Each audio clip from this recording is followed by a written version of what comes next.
Amém. Já fez a vontade de Deus? Amém. Deus abençoe. Hein? Todo mundo me ouvindo aí? Glória. Glória a Deus. Eu quero ler um texto bíblico juntamente com vocês. Mateus 1, do versículo 18 a 25. Agradecer o Flávio aí que teve coragem de me chamar.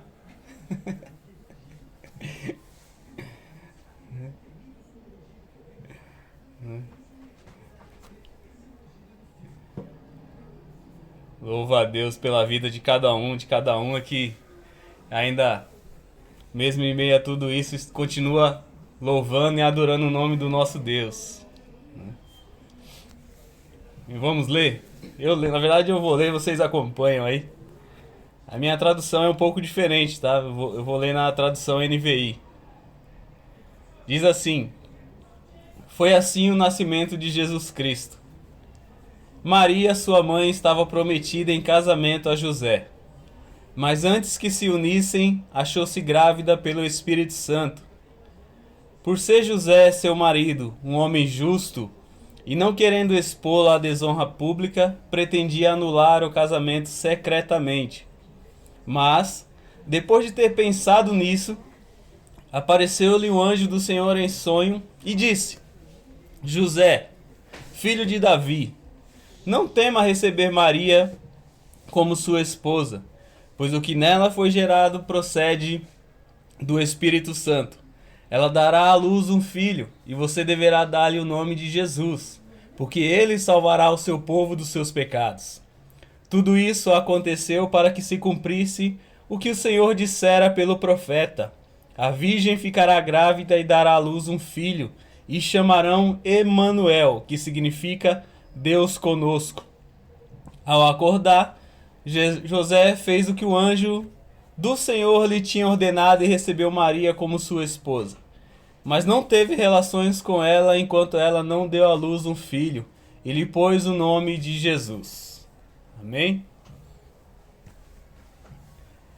Meus irmãos e minhas irmãs, esse texto que nós acabamos de ler, falando do nascimento de Jesus, mostra algo interessante que eu gostaria de explicar um pouco para vocês o contexto.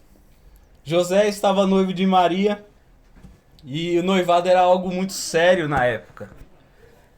Era um compromisso como se estivesse praticamente casado.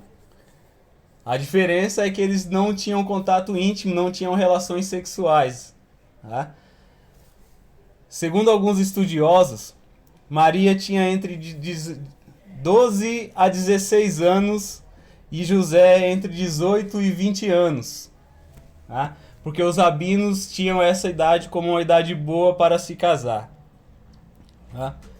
O que eu estou querendo mostrar para vocês é que era algo muito difícil os casais terem momentos a sós durante o relacionamento do noivado. Tá? Era difícil eles se encontrarem sozinhos, ficarem sozinhos, os pais não deixavam. Tá? Então eles não tinham momentos de ficarem a sós. Tá? E não podiam ter qualquer relação amorosa com qualquer outra pessoa.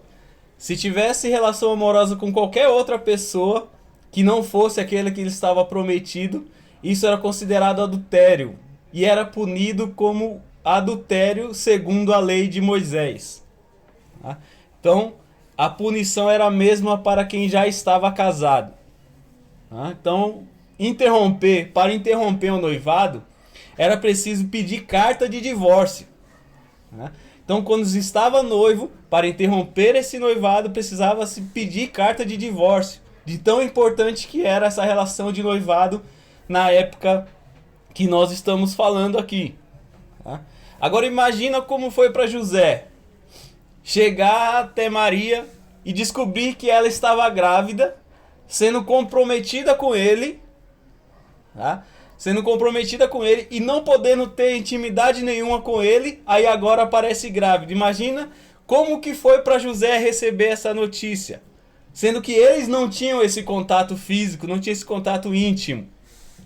O versículo 19 vai dizer que, por José ser um homem justo e não querendo expor Maria à desonra pública, ele pretendia anular esse casamento de forma secreta.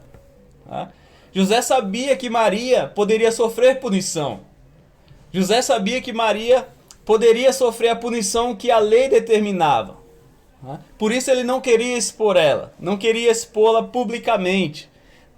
Mas mesmo não expondo publicamente, não sendo exposta publicamente, para Maria seria difícil conviver com isso. Sabe por quê? Porque imagina uma mulher que estava comprometida em casamento e agora aparece grávida e agora solteira, se José deixasse ela. Essa mulher dificilmente arranjaria outro marido. Aí você fala assim, mas então poderia viver sem marido. Só que a gente tem que entender a situação da época. Quem trazia o sustento para as mulheres na época eram os maridos. Os maridos eram quem sustentava as mulheres. Hoje a gente vive numa sociedade diferente, né? E glória a Deus por isso. Mas na época, na situação que eles viviam, o marido era o sustento da casa. O marido trazia o sustento para casa. Agora, uma mulher que era comprometida em casamento, aparece grávida e agora solteira, não conseguiria manter a sua vida, ia talvez mendigar. Fosse talvez viver mendigando para sustentar o seu filho, para sustentar a sua casa. Então, era uma situação complicada. E diante dessa situação, aparece um anjo em sonho a José. Quando José decide terminar o seu noivado, mesmo sendo secretamente, Deus aparece a José através de um anjo e conversa com José em sonho. E diz o seguinte, o texto, do versículo 20 e 21. Mas depois de ter pensado nisso, apareceu-lhe um anjo do Senhor em sonho e disse, José, filho de Davi, não tema receber Maria como sua esposa, pois o que nela foi gerado procede do Espírito Santo. Ela dará à luz um filho e você deverá dar-lhe o nome de Jesus, porque ele salvará o seu povo dos seus pecados. Agora eu cheguei aonde eu quero chegar. Essa introdução que eu dei aqui para explicar o texto para vocês, mas eu quero chegar nesse ponto, era o ponto que eu queria chegar. Tudo que aconteceu com Jesus foi algo de Deus, foi algo que Deus programou, foi algo que Deus fez acontecer. A sua gestação, o seu nome foi escolhido por Deus, o seu nascimento foi obra de Deus. Contudo, Deus fez com uma ajuda, tá? Com a coparticipação de uma mulher, que foi Maria, e a coparticipação de José, que foi o seu esposo. Então Deus fez tudo, foi obra de Deus, mas Deus usou os seres humanos para realizar a sua obra. Deus usou um homem e Deus usou uma mulher para realizar a sua obra. Ou invertendo a ordem, porque Deus usou uma mulher e usou um homem para realizar a sua obra. É aí que eu quero chegar. E é as lições que eu quero falar com vocês nessa noite. A primeira coisa que eu aprendo aqui é que o desejo de Deus é salvar o povo.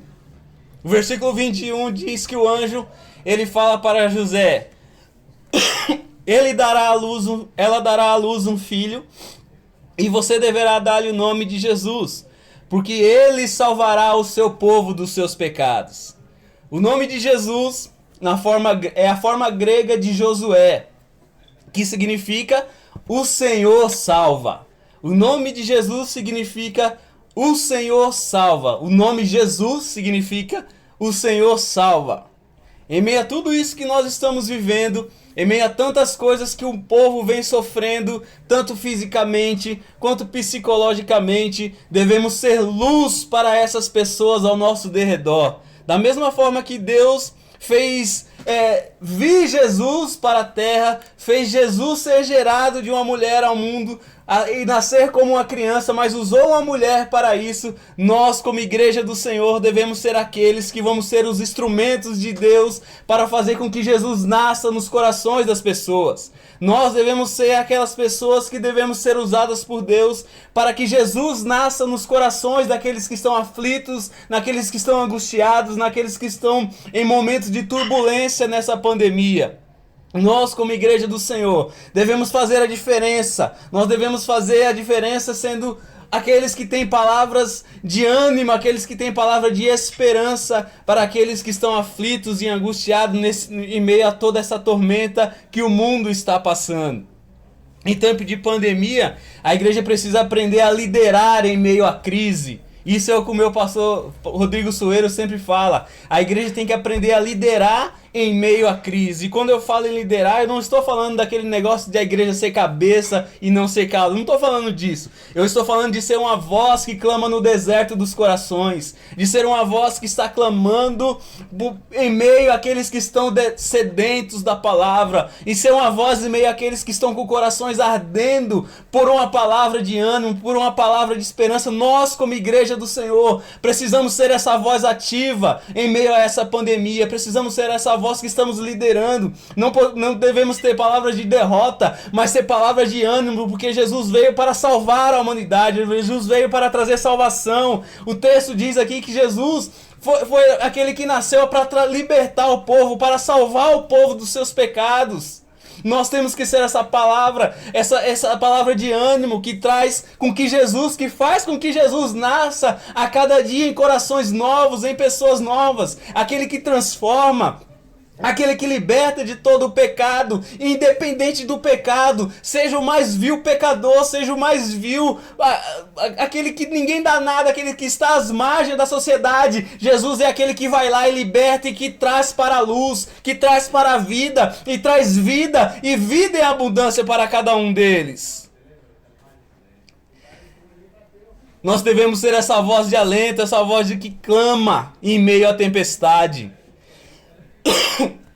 A Bíblia vai dizer em 1 Timóteo, capítulo 2, versículo 3 e 4, que a vontade de Deus, o nosso Salvador, é que todos os homens sejam salvos e cheguem ao conhecimento da verdade. Só que para que o povo seja salvo dos seus pecados, é necessário que o evangelho seja anunciado para eles. Paulo diz em Romanos 10 e 14 que como invocarão aqueles que não creram? Como crerão naquele que não ouviram falar? E como ouvirão se não há quem pregue? É necessário que nós sejamos essa voz a anunciar o evangelho a toda criatura. É necessário que nós, como igreja do Senhor, agora que estamos em casa sem poder sair, muitos sem poderem sair, devemos usar as redes sociais para levar o evangelho do Senhor, usar as redes sociais de forma boa, de forma a anunciar o evangelho a toda criatura. Em momentos como esse, é necessário que nós tenhamos essa voz de anunciar o evangelho, porque as pessoas só serão salvas se ouvirem o evangelho do Senhor. Se ouvirem que Jesus é o Senhor e Salvador, que Jesus morreu e ressuscitou, que Jesus é aquele que cura, Jesus é aquele que salva, que liberta dos seus pecados, é responsabilidade nossa como igreja do Senhor anunciar o evangelho do reino, é responsabilidade nossa levar o evangelho a todas as pessoas, é responsabilidade nossa. Deus não enviou anjos para pregar o evangelho, Deus levantou a igreja para pregar o evangelho. A igreja do Senhor é quem tem a responsabilidade de anunciar o evangelho do Senhor. A igreja do Senhor é quem tem essa responsabilidade de fazer o ID do Senhor e levar o evangelho a toda criatura. Aonde você estiver, por onde você andar, você tem que ser testemunha de que Cristo nasceu para salvar aqueles que estão afogados em seus pecados, aqueles que estão adormecidos em seus pecados. A igreja veio por essa missão. A missão da igreja é levar o evangelho. A missão da igreja é fazer com que Jesus nasça nos corações. Da mesma forma que Maria e José foram instrumentos usados por Deus, nós devemos ser os instrumentos usados por Deus para fazer essa obra do Senhor. Temos que estar dispostos, temos que se colocar na posição para que Deus use as nossas vidas. Temos que colocar à disposição do Senhor para que Jesus seja anunciado através de nós, seja anunciado através das nossas bocas, através dos nossos atos, através de tudo que fizermos. Tudo tem que louvar o nome dele, porque a Bíblia diz que é necessário que as pessoas vejam as nossas boas obras e glorifiquem o nosso Pai que está nos céus. Devemos ser sal da terra, devemos ser luz do mundo. Por onde quer que andemos, por onde quer que passemos, as nossas obras têm que glorificar o nosso Pai que está nos céus. Deus tem que ver as nossas obras, Deus tem que usar, melhor dizendo, as nossas vidas, para que as nossas obras sejam anunciadas para aqueles que não conhecem, para aqueles que estão em trevas, como Lucas falou no seu evangelho, que a luz resplandeceu sobre as trevas. E aí como Jesus veio para tirar essas pessoas dessas trevas. O homem que estava em trevas agora resplandece a luz do evangelho. Perdão, irmãos. Deixa eu beber um pouco de água aqui.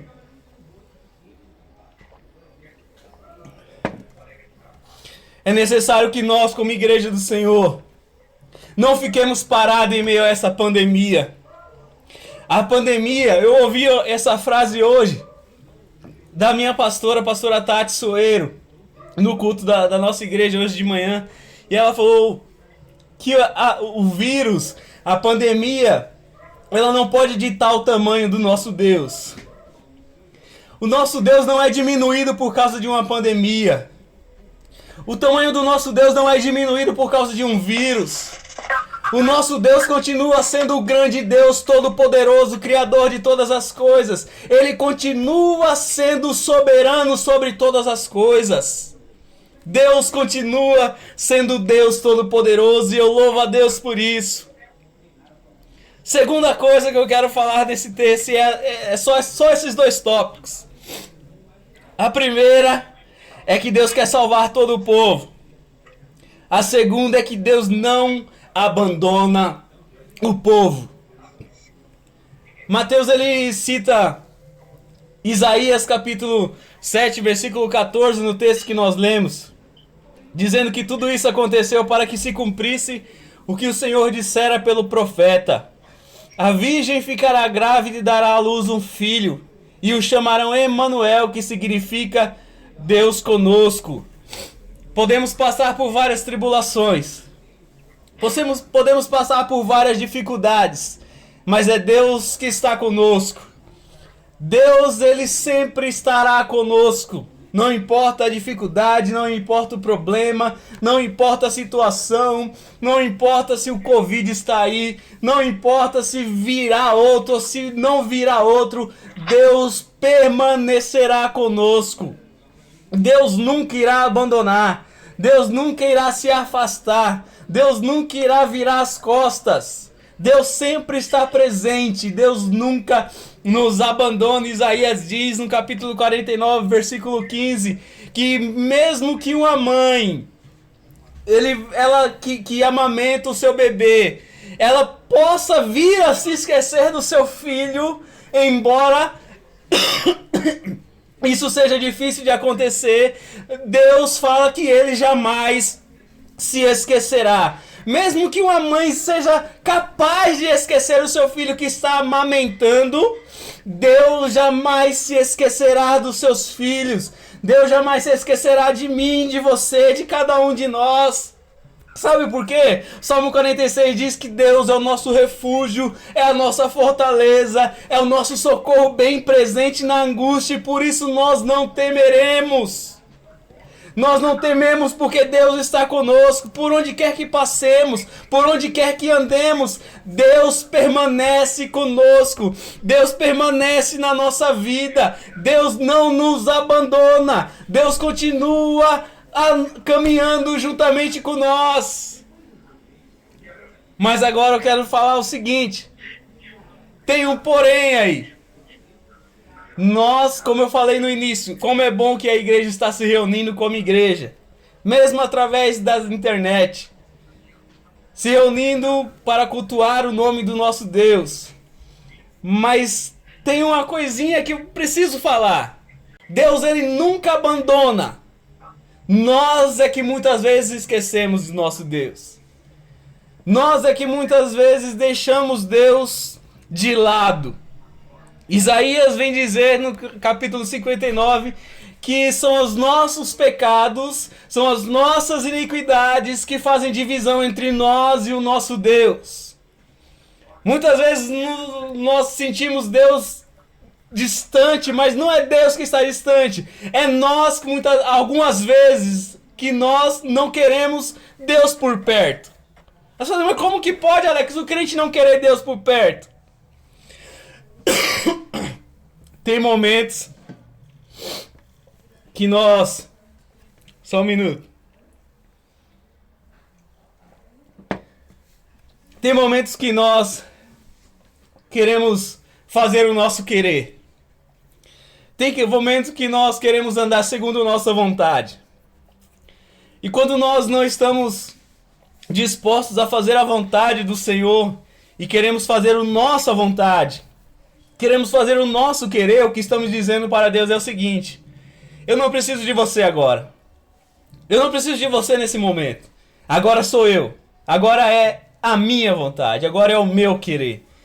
E em meio a toda essa pandemia, em meio a toda essa confusão que está acontecendo no mundo, nós devemos cada vez mais nos apegar a Deus.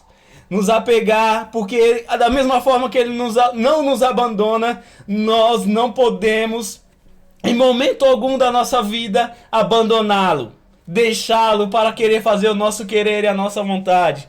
Temos que lembrar daquilo que Paulo falou em Gálatas capítulo 2, versículo 20. Não vivo mais eu, mas é Cristo que vive em mim. A vida que eu vivo agora, eu vivo pela fé no Filho de Deus. A minha vontade não pode mais prevalecer. O meu querer não pode mais prevalecer. A minha vontade agora tem que ser a vontade de Deus. Não seja feito o meu querer, mas o querer de Deus. A minha vontade tem que ser a vontade de Deus. Sabe por quê? Porque nada pode nos afastar desse amor de Deus, se nós estivermos com Ele, se nós estivermos dispostos a seguir, porque Paulo diz em Romanos que nós somos mais do que vencedores por aquele que nos amou. Porque eu estou convencido de que nem a morte, nem a vida, nem anjos, nem demônios, nem presente, nem futuro, nem qualquer poder, nem altura, nem profundidade, nem qualquer outra coisa na criação pode nos separar do amor de Deus que está em Cristo Jesus, o nosso Senhor. Nada pode nos separar desse amor, mas temos que estar dispostos a segui-lo, ser fiel a Ele, a fazer a vontade dEle, a anunciar o Evangelho dEle, para que outras pessoas também sejam alcançadas, para que outras pessoas também tornem-se cristãos, para que outras pessoas também tenham esse prazer de dizer: só o Senhor é Deus, só o Senhor é Deus. Para terminar, que possamos ouvir o chamado de Deus, que é urgente.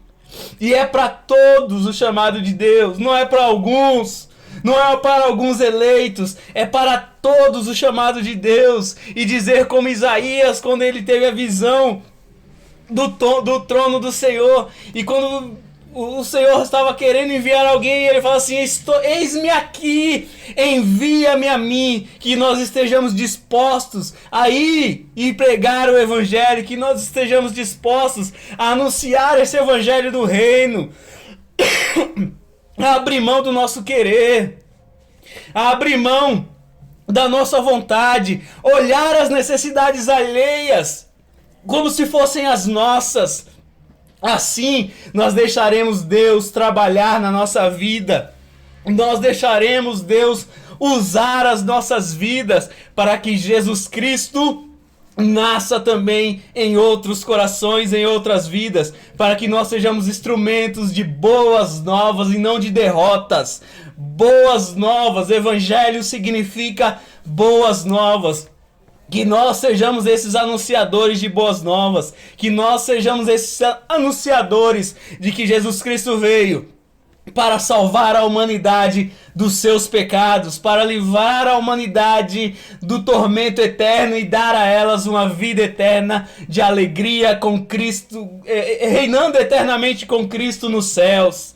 Essa deve ser a nossa mensagem, essa deve ser a nossa palavra, que sejamos anunciadores de boas notícias e que Jesus Cristo é aquele que salva a humanidade do pecado e que Deus não abandona a humanidade. Amém?